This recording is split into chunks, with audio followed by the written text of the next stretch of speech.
اعوذ باللہ من الشیطان الرجیم بسم اللہ الرحمن الرحیم وَإِذَا قِيلَ لَهُمْ آمِنُوا بِمَا أَنزَلَ اللَّهُ قَالُوا نُؤْمِنُ بِمَا أُنزِلَ عَلَيْنَا وَيَكْفُرُونَ بِمَا وَرَاءَهُ وَهُوَ الْحَقُّ مُصَدِّقًا لِمَا مَعَهُمْ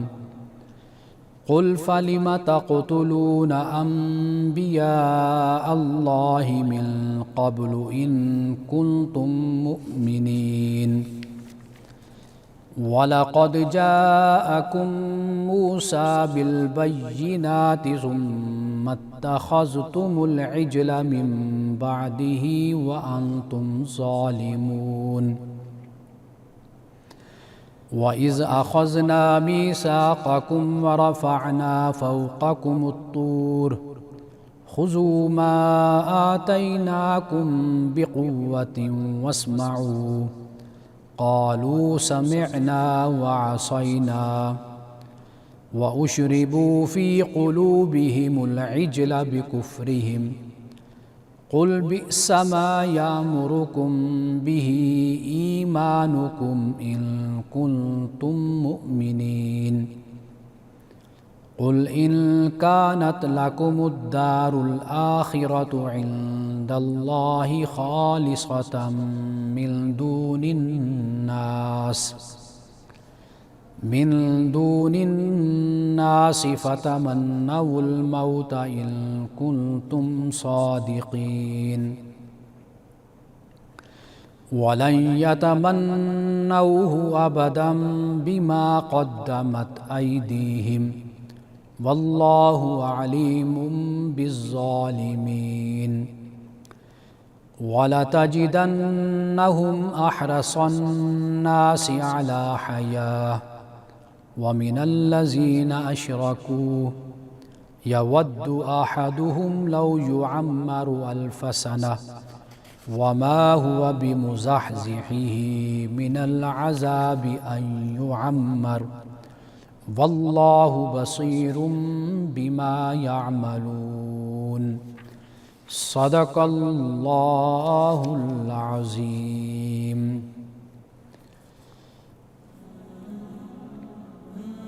اور جب ان سے کہا جاتا ہے کہ اس چیز پر ایمان لاؤ جو اللہ نے اتاری ہے، تو وہ جواب دیتے ہیں کہ اس چیز پر تو ہم ایمان رکھتے ہی ہیں جو ہم پر اتری ہے، اور وہ اس کے علاوہ کا انکار کرتے ہیں، حالانکہ وہی حق ہے اور مطابق ہے ان پیشین گوئیوں کے جو ان کے ہاں موجود ہیں۔ ان سے پوچھو پھر تم خدا کے پیغمبروں کو اس سے پہلے قتل کیوں کرتے تھے اگر تم مومن ہو؟ اور جو شے تمہارے پاس اور موسیٰ تمہارے پاس کھلی کھلی نشانیاں لے کر آیا، پھر تم نے اس کے بعد بچھڑے کو معبود بنایا اور تم اپنے اوپر ظلم ڈھانے والے تھے۔ اور یاد کرو جب ہم نے تم سے عہد لیا اور تمہارے اوپر طور کو اٹھایا اور حکم دیا کہ جو کچھ ہم نے تم کو دیا ہے اس کو مضبوطی سے پکڑو اور سنو اور مانو۔ انہوں نے کہا ہم نے سنا اور نافرمانی کی، اور ان کے کفر کے سبب سے بچھڑے کی پرستش ان کے دلوں میں رچ بس گئی۔ ان سے کہو اگر تم مومن ہو تو کیا ہی بری ہے وہ چیز جس کا تمہارا ایمان تمہیں حکم دیتا رہا ہے۔ ان سے کہو اگر دار آخرت کی کامیابیاں اللہ کے ہاں دوسروں کے بالمقابل تمہارے ہی لیے مخصوص ہیں تو موت کی آرزو کرو، اور اگر تم اپنے دعوے میں سچے ہو، مگر یہ اپنی ان کرتوتوں کی وجہ سے جن کے یہ مرتکب ہوئے ہیں کبھی موت کی تمنا نہیں کریں گے، اور اللہ تعالیٰ ظالموں کو خوب جانتا ہے۔ اور تم ان کو زندگی کا سب سے زیادہ حریص پاؤ گے ان لوگوں سے بھی زیادہ جنہوں نے شرک کیا۔ ان میں سے ہر ایک چاہتا ہے کہ کاش اس کو 1000 سال عمر ملے، حالانکہ اگر یہ عمر بھی ان کو ملے تو بھی وہ اپنے آپ کو خدا کے عذاب سے بچانے والے نہیں ہیں، اور اللہ دیکھ رہا ہے جو کچھ یہ کر رہے ہیں۔ پروگرام الکلام میں آپ تمام دیکھنے والوں کو خوش آمدید۔ کل ہم نے سورۃ البقرہ کی آیت نمبر 90 تک بات کی تھی اور 90 سے 96 تک ایک مختصر سا خاکہ میں نے کل ہی بیان کیا تھا، لیکن آج ذرا اس پر ہم تفصیل سے بات کرتے ہیں۔ اللہ سبحانہ و تعالیٰ نے آیت نمبر 91 اس میں ایک رویے کو، جو ان کا رویہ کفار کا، یہود کا خاص طور پر تھا، اس کو یہاں پر بیان کیا ہے کہ جب انہیں یہ کہا جاتا ہے کہ جو اللہ نے نازل کیا ایمان لاؤ، تو کہتے ہیں کہ ہم تو ایمان لاتے ہیں اس پر جو ہم پر نازل ہوا، یعنی قرآن مجید پر ہم ایمان نہیں لاتے، لیکن جو ہم سے پہلے نازل ہوا، تورات اتری، ہم اس پر ہم ایمان لاتے ہیں۔ تو گویا وہ قرآن اور تورات میں فرق کرتے ہیں، اور یہ جو فرق ہے یہ صرف اور صرف انا کا فرق ہے، یعنی یہ کوئی نظری اور عقیدے کی بنیاد پر نہیں ہے، یہ جہالت پر مبنی فرق ہے۔ اس لیے کہ اس حقیقت کو وہ بھی جانتے تھے کہ رسول اللہ صلی اللہ علیہ وسلم کی رسالت اور نبوت در حقیقت یہ رسالت اور نبوت کا تسلسل ہے، اور اس کا اتمام اور اس کا اختتام ہے۔ وہ اس بات کو جانتے بھی تھے اور مانتے بھی تھے۔ قرآن پاک نے بھی اس کو بیان کیا ہے کہ ما کنت بدعا من الرسل، کہ میں کوئی رسولوں میں سے کوئی نیا نہیں ہوں، وہی پیغام وہی دین لے کر آیا ہوں کہ جو پہلے پیغمبر لائے۔ لیکن ان کی ہٹ دھرمی اور ان کی ضد کا یہ عالم تھا کہ یہ کہتے تھے کہ جو ہم پر اترا ہے تو ہم اس کو مانتے ہیں، باقی جو اس کے علاوہ ہے ہم اس کا انکار کرتے ہیں۔ حالانکہ اللہ سبحانہ وتعالیٰ یہ فرماتا ہے کہ یہ حق ہے اور یہ تصدیق کرنے والا ہے، یا وہ جو پیشین گوئیاں تورات میں موجود ہیں، انجیل میں موجود ہیں، وہی پیشین گوئیاں، اس کی تصدیق یہ قرآن کرتا ہے، اس کے مطابق ہے یہ قرآن۔ یا تو کوئی دلیل پہلی کتابوں سے تم لاؤ جہاں سے یہ ثابت کرو کہ قرآن اس کے برخلاف ہے، جبکہ قرآن اسی کی تصدیق کرتا ہے اور انہی پیشین گوئیوں کے مطابق ہے۔ اور یہ بھی حقیقت ہے کہ رسول اللہ صلی اللہ علیہ وسلم کی بعثت اور آپ کی تشریف آوری، اس سے بچہ بچہ ان کا واقف تھا، گھروں میں اس کا تذکرہ ہوتا تھا۔ جیسے ہم ایک لفظ کلچر کا بولتے ہیں، تو ایک کلچر تھا، ان کے علماء ہوں، ان کے مشائخ ہوں، ان کا مذہبی طبقہ ہو، سب یہ بات جانتا تھا۔ لیکن آپ کی تشریف آوری پر جو بالکل ماحول بدل گیا، در حقیقت اس بنیاد پر وہ بھی بدل گئے۔ ان کے جو خیالات تھے اور جو ان کی امیدیں تھیں اور توقعات تھیں کہ اس طریقے سے پیغمبر آئیں گے، تو وہ امیدیں اور توقعات ان کی خاک میں مل گئیں۔ تو اس پر در حقیقت ان کا انکار کی جو عمارت ہے، بنیاد ہے، وہ اس بات پر کھڑی ہوئی ہے۔ اور اسی بات کو پھر قرآن پاک نے بیان کر دیا کہ بھئی آپ اگر اتنے ہی پہلے پیغمبروں کو ماننے والے ہیں، پہلی کتاب کو ماننے والے ہیں، تو پھر تم لوگ انبیاء علیہ السلام کا قتل کیوں کرتے تھے؟ یہ ایسے ہی بات ہے کہ جیسے سورۃ آل عمران میں اللہ سبحانہ و تعالیٰ نے یہ فرمایا کہ یہ رسول اللہ صلی اللہ علیہ وسلم سے یہ کہتے ہیں کہ بھئی قربانی پہلے زمانے میں، انبیاء کے زمانے میں تو ایسے ہوتا تھا کہ قربانی کو کھلے میدان میں رکھ دیا جاتا تھا، آسمان سے بجلی آتی تھی، وہ اس کو اچک کر لے جاتی تھی۔ تو اب تو ایسا نہیں ہوتا کہ قربانی کو اس طرح لیا جائے، تو لہٰذا تو آپ کیسے پیغمبر ہو سکتے ہیں کہ آپ کے وقت میں، آپ کے زمانے میں قربانی کو اس طرح قبول نہیں کیا جاتا، اس طرح لیا نہیں جاتا۔ تو اس مقام پر بھی سورۃ آل عمران کے اللہ سبحانہ وتعالیٰ نے اسی بات کو بیان کیا کہ ٹھیک ہے کہ پہلے انبیاء علیہ السلام کی موجودگی میں، ان کے زمانے رسالت و نبوت میں قربانی وہ اس طرح دیتے تھے، اور وہ قربانی اللہ تعالیٰ قبول کر لیتا تھا، اس کو آگ اچک کر لے جاتی تھی۔ لیکن پھر تم نے ان کو قتل کیوں کیا؟ ان کو قتل کرنے کی وجہ کیا تھی؟ یعنی آج تو اگر قربانی اس طرح قبول نہیں ہوتی اور اس طرح کوئی ثبوت تمہیں نہیں ملا، تو آج تم رسول اللہ صلی اللہ علیہ وسلم کا انکار اس بنیاد پر اور اس کو بہانہ بنا کے کر رہے ہو، تو پہلے نبیوں پر تم ایمان نہیں لائے یا تم نے ان کا قتل کیا، ان کی جان کے پیچھے پڑ گئے، تو وہ پھر تم نے کیوں کیا تھا؟ تو واضح بات ہے کہ جس نے انکار کرنا ہو، جس نے کوئی بات نہ ماننی ہو، جو اپنی انا کا اور خود پسندی کا اسیر ہو تو اس کو تو کوئی بہانہ بس چاہیے کسی بات کا انکار کرنے کے لیے، اور کسی بات کو رد کرنے کے لیے اس کو صرف کوئی نہ کوئی چیز بس چاہیے کہ جس کی بنیاد پر وہ اس کو رد کر دے گا۔ تو یہی معاملہ اس قوم کا تھا کہ اللہ سبحانہ و تعالیٰ نے ان کو یہ یاد کرایا کہ اتنے ہی تم تورات کو ماننے والے ہو اور اتنے ہی پہلے انبیاء علیہ السلام پر ایمان لانے والے ہو، تو فَلِمَ تَقْتُلُونَ انبیاء اللہ من قبل ان کنتم مؤمنین، اتنے تم ایمان والے تھے تو پھر تم نے پہلے انبیاء علیہ السلام کا تم نے قتل کیوں کیا؟ جیسے کل میں نے اس کا ذکر کیا کہ انہوں نے حضرت زکریا، حضرت یحییٰ اور اس کے علاوہ حضرت اشعیاء، ارمیہ، حضرت شمعون، ان کا قتل کیا اور بہت ہی بے دردی سے قتل کیا اور بہت ہی ظالمانہ انداز میں قتل کروایا گیا۔ تو یہ سب کیوں ہوا؟ وہ اس لیے ہوا کہ وہ تمہیں نیکی کی تعلیم دیتے تھے، اللہ کی طرف بلاتے تھے، وہ تمہیں اخلاق حسنہ کی تعلیم دیتے تھے، حلال کمانے کی طرف تمہیں لاتے تھے، اور تم حرام میں رچ بس گئے تھے اور پست زندگی میں اور ایک حیوانی زندگی کے تم عادی ہو گئے تھے، تو تمہیں پیغمبروں کی بات اچھی نہیں لگتی تھی۔ جیسے رسول اللہ صلی اللہ علیہ وسلم جو دین لائے، تم اس دین کا بھی اسی لیے انکار کرتے ہو کہ تمہارا تزکیہ نفس نہیں ہوا، تم نے اپنی تطہیر نہیں کی، اپنے آپ کو پاکیزہ نہیں بنایا۔ اس لیے انبیاء علیہ السلام کی جو تعلیم ہے، اللہ کے جو احکام ہیں، وہ تمہارے لیے اجنبی ہیں اور تم ان سے بغاوت کرتے ہو۔ تو یہاں پر اسی حقیقت کو بیان کر دیا گیا کہ پہلے جو لوگ آئے تھے ان کی تم نے باتیں کون سی مانی تھی، آج کوئی بہانہ بنا کر جو تم انکار کر رہے ہو۔ اور پھر اس بات کو بھی بیان کیا کہ اللہ نے موسیٰ علیہ السلام کو بھی نشانیاں دی تھی، اور پھر تم نے کیا کیا؟ جب حضرت موسیٰ علیہ السلام کوہ طور پر گئے تو تم نے بچڑے کو معبود بنا لیا۔ تو فرمایا کہ تم ظلم کرنے والے تھے، تمہارا طریقہ ہی یہی ہے کہ تم اللہ تعالیٰ کے احکام سے بغاوت کرتے ہو اور پیغمبر جو دین لاتا ہے تم اس سے بھاگتے ہو اور تعصب کا شکار ہوتے ہو۔ وقفے کے بعد دوبارہ یہیں سے ہی ہم اپنی گفتگو کو جوڑتے ہیں۔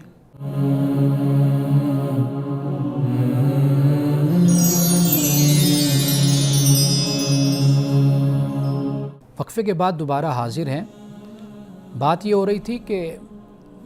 اگر رسول اللہ صلی اللہ علیہ وسلم کی نبوت کا انکار کرتے ہیں اور اس کا کوئی سبب بیان کرتے ہیں، کوئی بہانہ بناتے ہیں، تو فرمایا اللہ نے کہ بھئی موسیٰ بھی نشانیاں لائے تھے، لیکن ان کے نشانیاں لانے کے باوجود بھی تم نے بچھڑے کو معبود بنا لیا تھا۔ اور یہاں پر یہ بھی بتا دیا کہ بھئی اللہ نے تم سے میثاق لیا تھا۔ ہم نے اس پر بڑی تفصیل کے ساتھ بات کی تھی کہ میثاق کیا ہے۔ میثاق والدین کے ساتھ احسان ہے، رشتہ داروں کے ساتھ احسان ہے، یتامہ مساکین کے ساتھ احسان ہے، لوگوں کے ساتھ اچھی گفتگو کرنا ہے، اپنوں کا خون نہیں بہانا، یہ بھی میثاق ہے، اور پھر اپنوں کو ان کے گھروں سے نہیں نکالنا، یہ بھی میثاق میں شامل ہے۔ تو یہ سب کچھ میثاق ہے، لیکن انہوں نے اس کی نافرمانی کی۔ صلہ رحمی کا حکم دیا گیا، یہ بھی میثاق تھا، اس کا بھی انہوں نے انکار کیا اور قطع رحمی کی۔ تو اللہ فرماتا ہے کہ یہ ہم نے تم سے میثاق لیا کہ جب طور تمہارے اوپر تھا، یعنی اللہ کی جلالت، اللہ کا روب، اس میں بیٹھ کر تم نے یہ عہد کیا تھا کہ ہم اس میثاق کو پورا کریں گے اور کبھی عہد شکنی نہیں کریں گے۔ اور اللہ نے کہا تھا کہ قوت اور طاقت سے پکڑ لو اور سنو، لیکن پھر کیا ہوا؟ انہوں نے کہا کہ ہم نے سنا اور ہم نے نافرمانی کی۔ یعنی اتنی سرکش قوم اور اتنی جرت کرنے والی کو اللہ فرماتا ہے کہ سنو، کہتے ہیں ہم نے سنا ہے لیکن ہم نافرمانی کریں گے۔ نافرمانی کی وجہ کیا ہے؟ یہ بہت خاص مقام ہے کہ وَأُشْرِبُوا فِي قُلُوبِهِمُ الْعِجْلَ بِكُفْرِهِمْ، کہ کفر جو ان کے دلوں میں جم گیا تھا، ان کے دلوں میں کفر کی وجہ سے جو عجل کی محبت تھی، بچھڑے کی محبت، وہ ان کے دلوں میں پیوست ہو گئی تھی، اشربو، انڈیل دی گئی تھی ان کے دلوں میں۔ یعنی یہ حالت ان کی ہو گئی تھی کہ حضرت موسیٰ علیہ السلام جو سالہ سال سے ان کو توحید کی طرف بلا رہے تھے، ان کو دعوت دے رہے تھے، آپ نے فرعون کے ظلم سے ان کو بچایا اور بڑی عافیت کے ساتھ، حفاظت کے ساتھ ان کو لے کر آئے۔ اس پیغمبر کے احسانوں کو بھول گئے، خدا کے احسانات کو بھلا دیا، حضرت ہارون علیہ السلام کو بھلا دیا، لیکن کیا ہے، وہ جو راستے میں ایک بچھڑا مل گیا، بچھڑا بن گیا، وہ سامری جو تھا اس کے ساتھ اتنی محبت ہو گئی، تو گویا کہ بچھڑے کی محبت ایسی ان کے دلوں میں بیٹھ گئی جیسے انڈیل دی گئی، پیوست کر دی گئی ہو، یہ ان کی حالت ہو گئی۔ اور یہ ایسے لوگ تھے کہ جو برائی پر چلنے والے لوگ تھے۔ اب اس کے بعد اللہ سبحانہ و تعالیٰ اس بات کو بیان کرتا ہے کہ وہ جو ان کے مینٹیلٹی، ان کی سوچ، ان کا رویہ، ان کا عقیدہ، وہ کیا تھا؟ وہ یہ تھا کہ بھئی آخرت کی زندگی تو ہمارے لیے، بس ہم ہی لوگ جنت میں جائیں گے، وہیں پر ہماری ہی برتری ہوگی، ہماری ہی عزت ہوگی، ہمارا احترام ہوگا، جنت بنی ہمارے لیے، ہمارے علاوہ کوئی بھی جنت میں نہیں جائے گا۔ تو اللہ پاک فرماتا ہے فتمنوا الموت، پھر موت کی تمنا تو کرو اگر تم سچے ہو، موت کی خواہش کرو۔ اب موت کی خواہش کیسے کریں؟ جو دنیا کی زندگی سے محبت کرتا ہے اور دین کو، مذہب کو، ہر چیز کو، دنیا کی نعمتیں، دنیا کی آسائشوں کو حاصل کرنے کے لیے اپنے ضمیر کو بیچ دیتا ہے اور اپنے دین، مذہب، اخلاق، کردار، ہر چیز کا سودا کر دیتا ہے، تو وہ بھلا موت سے محبت کرے گا، آخرت سے محبت کرے گا؟ وہ کبھی نہیں محبت کرے گا۔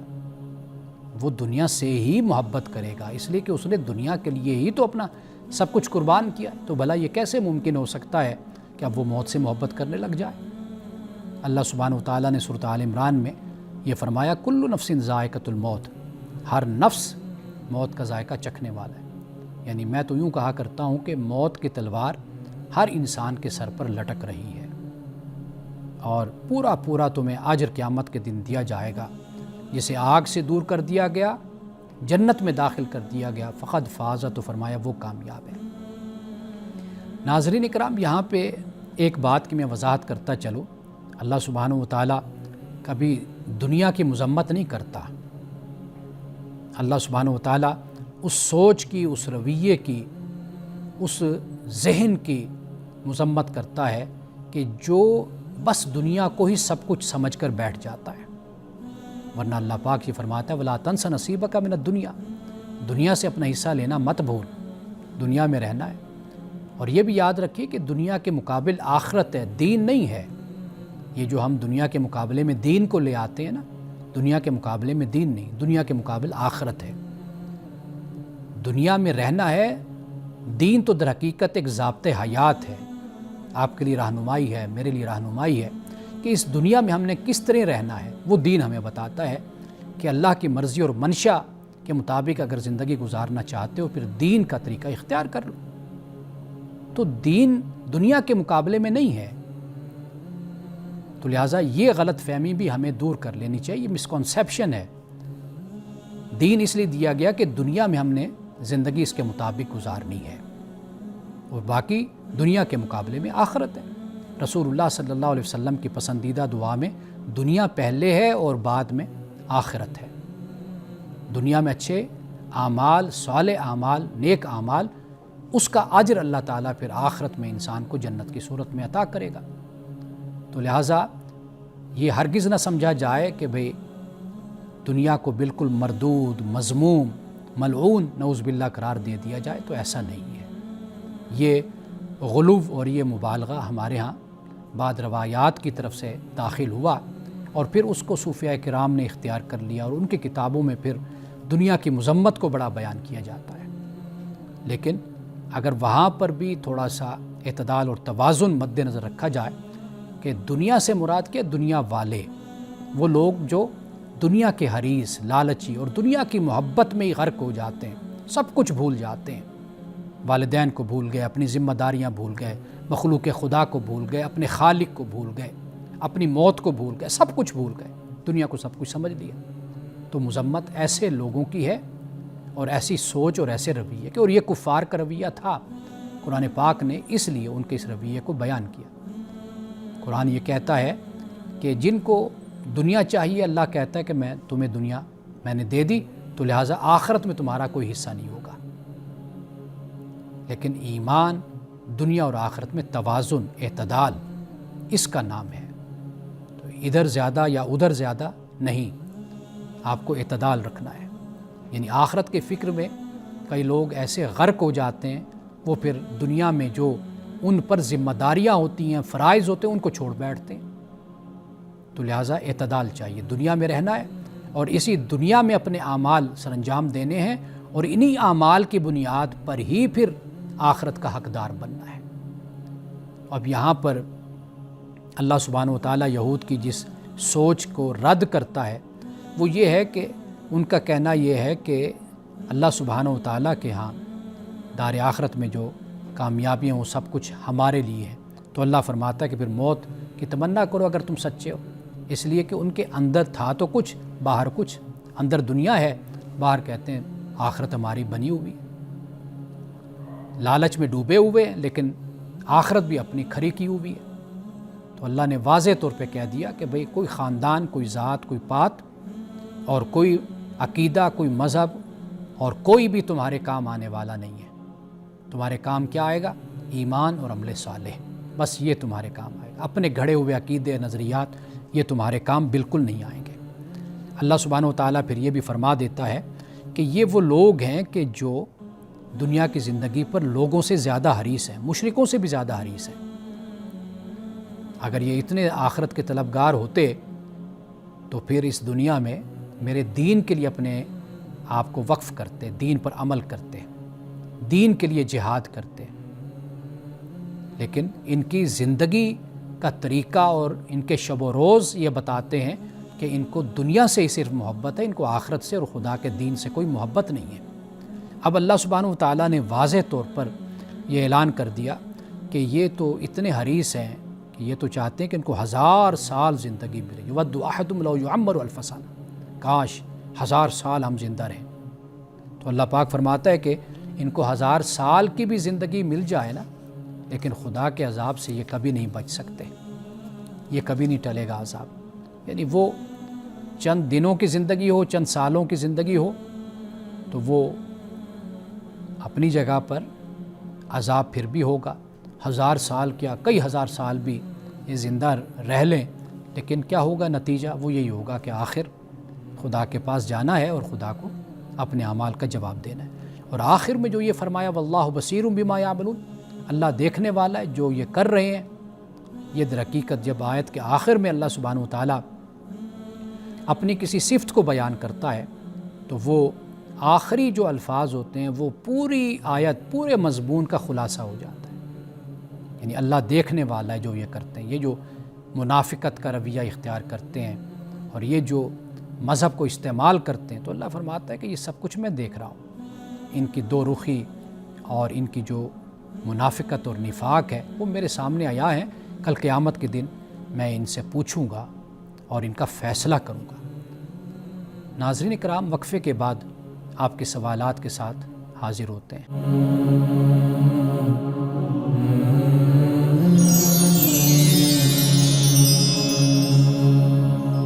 وقفے کے بعد دوبارہ آپ کی خدمت میں حاضر ہیں۔ یہ ایک سوال ہے گھریلو زندگی کے حوالے سے جو پوچھا گیا، وہ یہ کہ گھر میں اختلاف رائے ہو جاتا ہے، تو اس صورت میں میاں بیوی کیسے مثبت انداز اختیار کر سکتے ہیں، کیا کریں؟ یہ جو اختلاف ہے گھر میں ہو جانا یہ فطری بات ہے، یعنی اس پر ایک تو پریشان ہونے کی ضرورت نہیں ہے۔ جہاں دو انسان رہتے ہیں تو وہاں پر اختلاف بھی ہوتا ہے، چونکہ دونوں مختلف خیال رکھتے ہیں، عادات مختلف ہوتی ہیں، سوچ مختلف ہوتی ہے، تربیت مختلف ہوتی ہے، تو لہٰذا پہلے تو اس بات سے ہرگز پریشان نہیں ہونا چاہیے۔ اگر جس گھر میں میاں بیوی میں اختلاف نہیں ہوتا، یا تو پھر ان میں سے ایک گونگا ہوتا ہے اور دوسرا بہرا ہوتا ہے، یعنی ان دونوں میں سے کچھ ضرور ہوتا ہے کہ جس کی بنیاد پر اختلاف نہیں ہوتا۔ لیکن جب دونوں جیتے جاگتے اپنا خیال رکھتے ہیں، اپنا ذہن رکھتے ہیں، اپنی سوچ، اپنا ارادہ رکھتے ہیں، تو وہاں پر پھر اختلاف فطری بات ہوتی ہے۔ تو پہلی بات تو یہ ہے کہ اس پر پریشان نہیں ہونا چاہیے۔ اگر آپ اس مسئلے کا مجھ سے حل پوچھتے ہیں نا، تو میں وہ حل پہلے آپ کو ایک مختصر جملے میں بتا دیتا ہوں، پھر اس کے بعد میں ذرا تفصیل سے اس پر بات کرتا ہوں۔ وہ حل یہ ہے کہ میری غلطی بھی ہو سکتی ہے، یہ ماننے کا حوصلہ رکھیں، یعنی شوہر ہے وہ بھی یہ حوصلہ رکھے کہ میری غلطی بھی ہو سکتی ہے، میں بھی غلط ہو سکتا ہوں، اپنی رائے میں، اپنے موقف میں، اپنے فیصلے میں، اور جو میں نے کام سر انجام دیا اس میں بھی غلط ہو سکتا ہوں۔ اور بیوی بھی یہ حوصلہ رکھے کہ وہ یہ کہے کہ میری بھی غلطی ہو سکتی ہے۔ اگر یہ خوبی گھر میں رہنے والوں میں پیدا ہو جائے کہ ہم اپنی غلطی کو تسلیم کر لیں، یا ہم پہلے سے ہی منصفانہ طریقے سے غور اور فکر کر کے اپنی رائے سامنے رکھ دیں، تو اس سے تقریباً سارے جھگڑے خود بخود ختم ہو جاتے ہیں۔ سارے جھگڑے صرف انا کے ہوتے ہیں اور کسی چیز کے نہیں ہوتے۔ اب دیکھیے قرآن مجید جس بنیاد کو بیان کرتا ہے، قرآن کہتا ہے وَعَاشِرُوهُنَّ بِالْمَعْرُوفِ، مردوں سے کہتا ہے، شوہروں سے، کہ خواتین کے ساتھ، بیویوں کے ساتھ اچھے طریقے سے معاشرت رکھو، زندگی گزارو ان کے ساتھ۔ اور یہ بھی فرمایا وَجَعَلَ بَيْنَكُمْ مَوَدَّةً وَرَحْمَةً، کہ تمہارے درمیان مودت اور رحمت کو رکھا گیا۔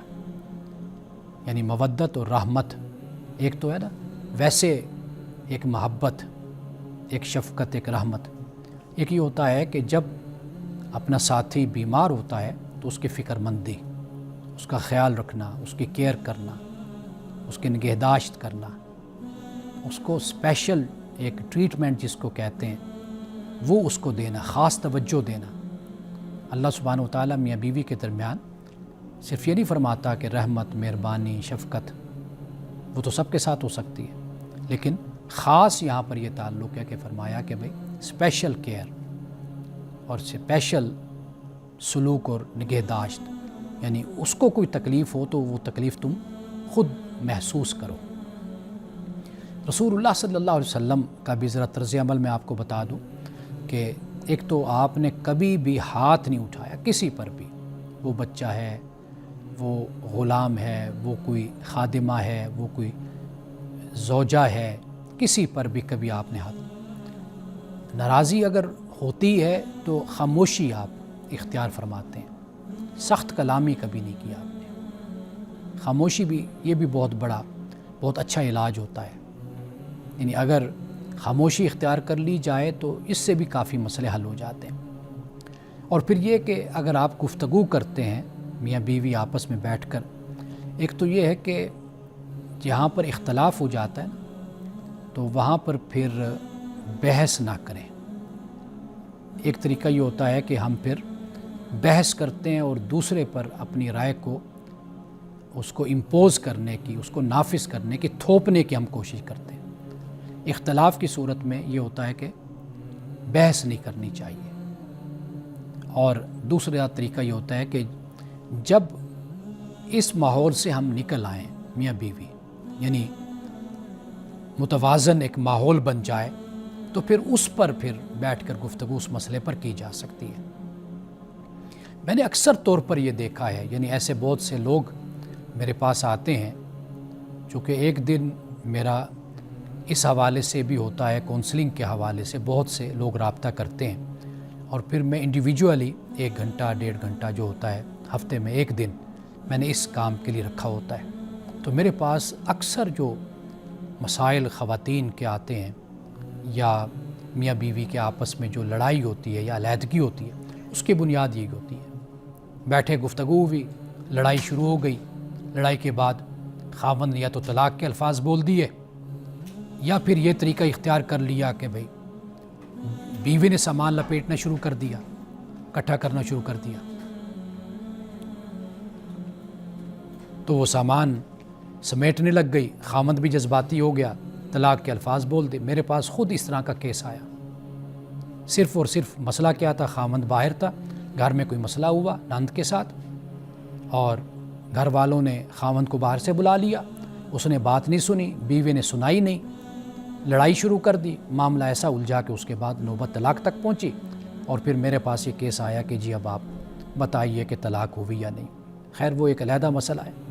تو میں آپ کو یہ بتا رہا ہوں کہ اس طرح بات اگر آپ اس کی گہرائی میں جائیں گے، پس منظر میں جائیں گے، آپ ہنسنے لگ جائیں گے کہ یار یہ بھی کوئی مسئلہ تھا، اس چھوٹے سے مسئلے پہ لڑائی شروع کر دی کہ بھی ناشتہ مجھے دیر سے کیوں دیا، میں کب سے بیٹھا ہوا ہوں، اب بس یہاں سے بات شروع ہو گئی۔ تو بھئی ایسی کون سی بات ہے، ناشتے میں دیر ہو جاتی ہے، آپ خود اٹھ کر کچن میں جا کر بیوی کی ہیلپ کرتے ہیں، مدد کرتے ہیں۔ وہ بیچاری 2-4 بچے ہیں، ان کا خیال کرتی ہے، گھر کو سنبھالتی ہے۔ اب آپ صوفے پہ بیٹھ گئے ہیں اور انتظار میں مجھے ناشتہ مل جائے۔ تو یہاں سے بات بڑھی تو بات نوبت کہاں تک پہنچی، طلاق تک نوبت پہنچ گئی، بیوی اپنے گھر جا کر بیٹھ گئی۔ تو اس طرح کے مسائل سے بچنے کے لیے ضروری ہے، جو میں نے پہلے آپ کو یعنی 2 باتیں بس یاد رکھ لیجئے۔ ایک تو یہ ہے کہ میں بھی غلطی کر سکتا ہوں، میں بھی غلط ہو سکتا ہوں، ایک بات۔ دوسری، اپنے اندر یہ خوبی پیدا کر لیجئے کہ جب ایسی کوئی صورت بنتی ہے تو خاموشی اختیار کر لیجئے۔ آپ دیکھیں گے کہ مسئلہ خود بخود حل ہو جائے گا، اور یہ جو چھوٹی سی بات تنہائی کی، علیحدگی کی، طلاق کی نوبت آتی ہے، آپ اس سے بچ جائیں گے، اور آپ کا گھر امن کا اور خوشگوار ماحول کا ہمیشہ مرکز بنے گا۔ وقفے کے بعد دوبارہ حاضر ہوتے ہیں۔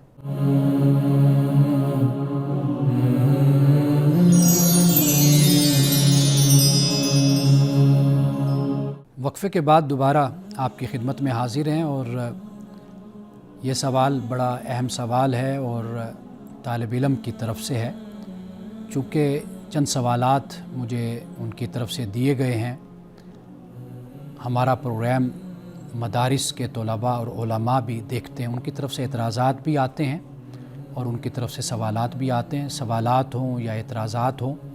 میں ہر سوال اور اعتراض کو خوش آمدید کہتا ہوں، خوش دلی سے قبول کرتا ہوں، اور بشرطے کہ وہ اعتراض اور سوال دلیل کے ساتھ اگر کیا جائے اور نیک نیتی سے پوچھا جائے، جو میری رائے ہے، جو میرا موقف ہے، وہ میں ایمانداری کے ساتھ آپ کے سامنے رکھ دیتا ہوں۔ باقی اختلاف کرنا وہ آپ کا حق ہے، اگر آپ میری بات سے متفق نہیں ہیں تو آپ ضرور اختلاف کیجئے، لیکن دلیل کے ساتھ اور اچھے مقصد کے ساتھ۔ اب ایک سوال اسی سلسلے میں ہے کہ اگر قرآن و حدیث سب کے پاس ہیں تو مختلف فقہی مذاہب کی ضرورت کیوں پیش آئی؟ یہ سب سے پہلے تو میں یہاں یہ عرض کروں گا